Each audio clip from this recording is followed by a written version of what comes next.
terima kasih kepada Tuhan buat kesempatan pada hari ini kita dapat berkumpul di tempat ini dalam keadaan sehat walafiat. Terima kasih untuk kedatangan ibu-ibu di pertemuan kita ini kembali. Maaf ya Bu kalau saya duduk ini karena ya sedang situasi seperti ini. Mohon pengertiannya.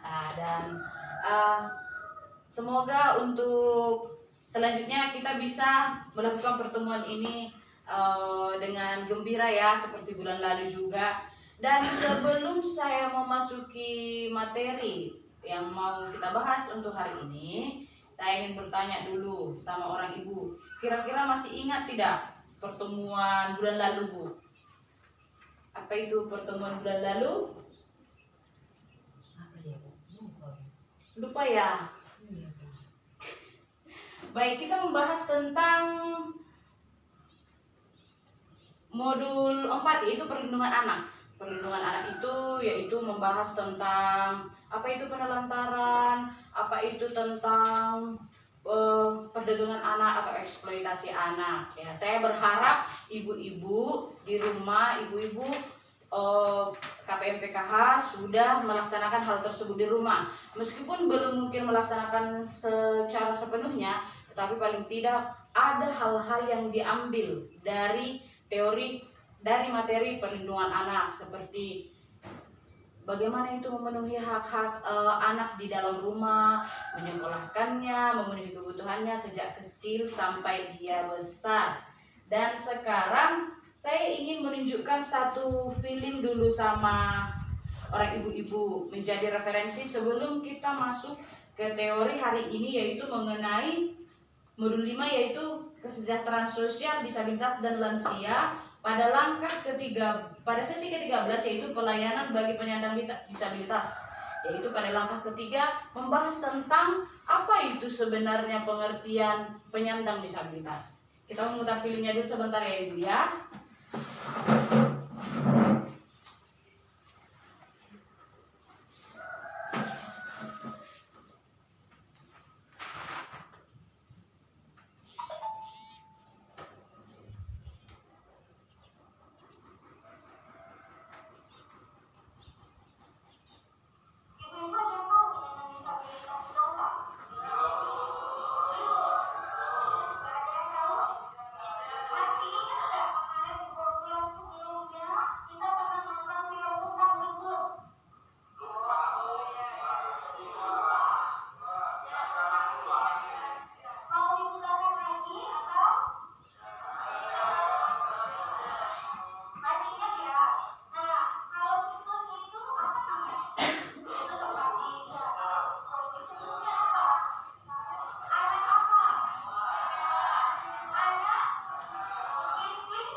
Sekian filmnya Ibu ya, kita masuk ke materi saja. Mungkin orang ibu sudah bisa mengambil kesimpulan dari video atau film yang sudah saya putarkan. Nah, sekarang kita masuk itu ke teori, ke materi, yaitu apa itu pengertian penyandang disabilitas. Orang ibu pernah tidak mendengar apa itu penyandang disabilitas, atau pernah nggak mendengarkan di sekitar lingkungan, anak itu penyandang disabilitas, bapak itu penyandang disabilitas. Pernah dengar tidak kata tersebut, kata penyandang disabilitas? Nah Bu, kira-kira apa itu penyandang disabilitas dalam bahasa kesehariannya? Karena mungkin sebagian ibu-ibu PKH di sini tidak paham itu, karena kan penyandang disabilitas itu bahasa ilmiahnya gitu. Dalam kehidupan sehari-hari, kira-kira penyandang disabilitas itu disamakan dengan apa itu Bu? Dengan orang-orang cacat. Oh iya, betul sekali ya. Untuk ibu-ibu mungkin yang baru pertama kali mendengarkan apa itu penyandang disabilitas, iya itu sangat benar. Penyandang disabilitas itu adalah seseorang yang mempunyai kecacatan di dalam tubuhnya. Saya ingin bertanya dulu ini sama ibu, kira-kira ada nggak keluarga kita atau salah satu dari anak ibu-ibu KPM PKH di sini yang mengalami kecacatan hambatan tersebut. Ada tidak, Bu? Tidak Misal suami saya Oh iya, Iya. ada. Cacatnya seperti apa itu? tidak bisa ngomong. Oh iya, itu termasuk dalam penyandang disabilitas. Kira-kira apakah hanya tidak bisa ngomong atau apakah mendengar juga tidak bisa atau melakukan aktivitas juga tidak bisa, Bu? Mendengar tidak bisa, Ngomong juga tidak bisa. ngomong tidak bisa. Kalau bekerja sehari-hari misalnya. Bekerja bisa sehari-hari.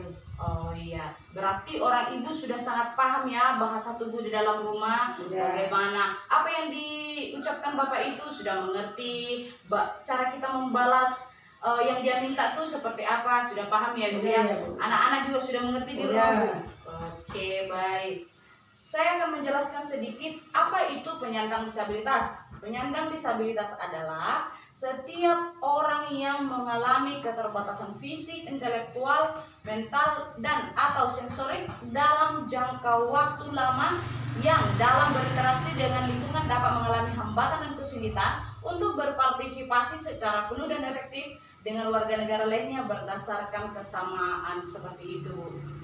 Jadi penyandang disabilitas ini adalah orang-orang yang mengalami kecacatan, entah cacat mental, cacat ini, cacat itu. Dan saya ingin menanyakan dulu sama orang ibu, kira-kira macam-macam disabilitas ini apa? Istilahnya jenis-jenisnya. Karena kan tadi orang ibu ini sudah bilang istilahnya tidak bisa berbicara. Tidak berbicara itu atau tidak bisa mendengar itu kan bisa dibilang dengan tunarungu, tuna ini apa segala macam. Kira-kira ada yang tidak tahu, ada nggak orang ibu yang mengetahui apa-apa saja itu jenis-jenis penyandang disabilitas itu? Seperti yang dilihat di masyarakat saja. Kira-kira itu katanya cacat ini, itu cacat ini gitu. Kira-kira apa itu macam-macamnya? Untuk mengulas kembali aja, mungkin bahasa sehari-harinya ada, tetapi dalam bahasa ilmiahnya kita di sini bukan belajar ya, tetapi biar tahu kalau tuna ini itu tunanetra itu tidak bisa melihat, itu salah satu contoh. Kira-kira tuna apa lagi yang ada atau kecacatan seperti apa lagi yang ada di sekitar orang ibu, di lingkungan atau di desa atau di kampung orang ibu? Kalau saya yang tahu itu hanya dua, apa itu? Tunanetra, Ya, tunarungu, ya. tuna Bicara. Bicara. Enggak ada satu lagi. Enggak Apa itu? itu. Kalau tunanetra itu apa? Oh, kalau tunanetra itu tidak bisa melihat, Tunarungu tidak bisa mendengar. Itu berjalan itu tunanetra. enggak. Kalau tidak bisa berjalan, cacat fisik, cacat fisik ya. Kamu juga berjalan cacat di sini. Iya, cacat fisik. Kalau tunawicara itu tidak bisa berbicara. sakit pikiran dia cacat mental. Cacat mental itu gangguan jiwa. Gitu. Tuna grahita deh. Tunadaksa. Iya, itu iya. Tunadaksa yang Iya. kakinya mungkin patah, tidak bisa Iya. jalan seperti itu. Soalnya marbeka itu kita. Eh, Jadi kita Pikir ini Kalau ada yang tahu, yang kan, tahu aku pikirku. di jalan Letkol kayaknya ada itu yang penjahit sepatu di samping kebetulan di samping rumah tua. dia jadi ini penyakit gula deh. Iya, tapi kan kakinya kan dipotong dia, jadi pakai kaki palsu. Mungkin kalau nggak pakai kaki palsu, ya termasuk juga lah seperti itu. Itu jenis-jenis penyandang disabilitas meskipun dia yang menimbulkannya itu berbeda-beda. Kadang kan tunarungu seperti tadi saya bilang tidak bisa mendengar. Kadang itu ada dari bawaan lahir. Kadang ada itu setelah dia besar, entah karena ada efek tertentu seperti itu ya dia. Masuk akal kan sahib nama abel lagi nama tanggung mati. Oh iya ya. Sebulan. Oh, sebulan. Ada sini mah kuruk segala jelas. Nggak sudah periksa ke dokter, Bu? Udah, nggak ada. Nggak ada masalah. Nggak ada. Jadi katanya itu kenapa? Apa tinggi tensi? Oh, Gara-gara dari- obat. Oh iya iya, gara-gara Itu obat. dari Efek samping obat juga bisa jadi ya, Bu ya. Iya ya. Baik, saya juga akan menjelaskan itu apa itu jenis-jenis disabilitas. Jenis-jenisnya secara garis besar itu ada disabilitas fisik, itu yang saya bilang tadi kakinya mungkin tidak ada. atau karena efek kecelakaan atau dan sebagainya. Disabilitas mental yaitu ya seperti bisa dibilang dalam masyarakat, bahasa masyarakat kita sehari-hari itu orang gila seperti itu ya. Tetapi tingkatannya pasti berbeda-beda. Disabilitas netra itu yaitu tidak bisa melihat atau gangguan penglihatan atau dan segala macamnya. Disabilitas intelektual itu seperti Down syndrome. Kadang badannya, umurnya sudah tua, tetapi cara berpikirnya masih kayak anak-anak seperti itu. Disabilitas rung atau wicara yaitu tidak bisa berbicara, tidak bisa mendengar, karena biasanya yang saya lihat tapi saya tidak tahu. Kadang kalau misalnya ada keluarga kita seperti itu, saya ingin juga mendengarkan pengalaman orang ibu. Kalau dia tidak bisa bicara, biasanya dia tidak bisa mendengar. Itu sepertinya sejalan ya Bu ya.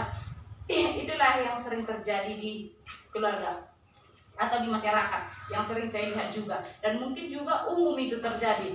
Kira-kira kalau si yang itu tidak bisa berbicara, langsung dia tidak bisa mendengar seperti itu ya Bu ya. Nah, ini hak-hak penyandang disabilitas. Ini mungkin untuk pertemuan berikutnya kita bahas, tapi saya juga perlu mengingatkannya kepada ibu biar kita memahami perasaan mereka, mengerti proses mereka. Yaitu hak-hak penyandang disabilitas itu yang pertama, dia berhak hidup, berhak bebas dari cercaan ya. Jangan karena kita lihat seperti itu, anak si Anu itu begitu begini itu nggak boleh seperti itu ya Bu ya.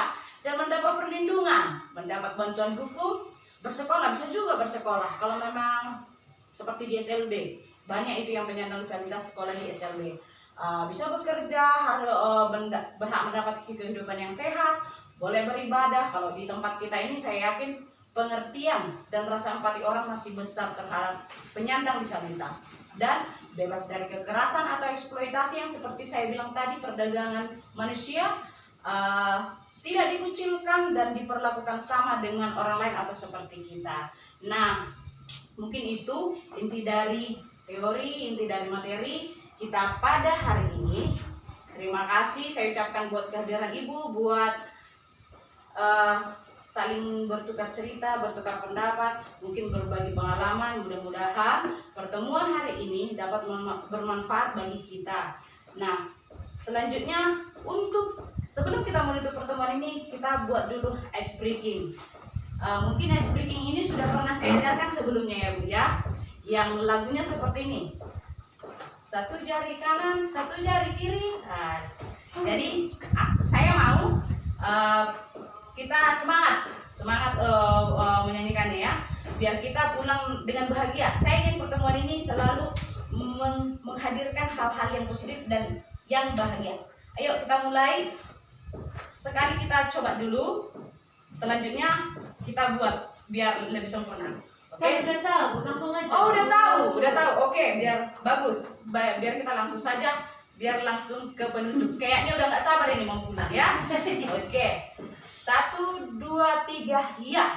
Satu jari kanan, satu jari kiri, digabung jadi satu, jadinya jembatan panjang. 2 jari kanan, 2 jari kiri, digabung jadi satu, jadinya kamera cekrek. 3 jari kanan, 3 jari kiri, digabung jadi satu, jadinya menara tinggi. 4 jari kanan, 4 jari kiri, digabung jadi satu, jadinya kelinci lompat. 5 jari kanan, 5 jari kiri, digabung jadi satu, jadi terima kasih. Baik, terima kasih. Semoga Tuhan memberkati dan semoga pertemuan ini bermanfaat, dan sampai jumpa di pertemuan selanjutnya. Horas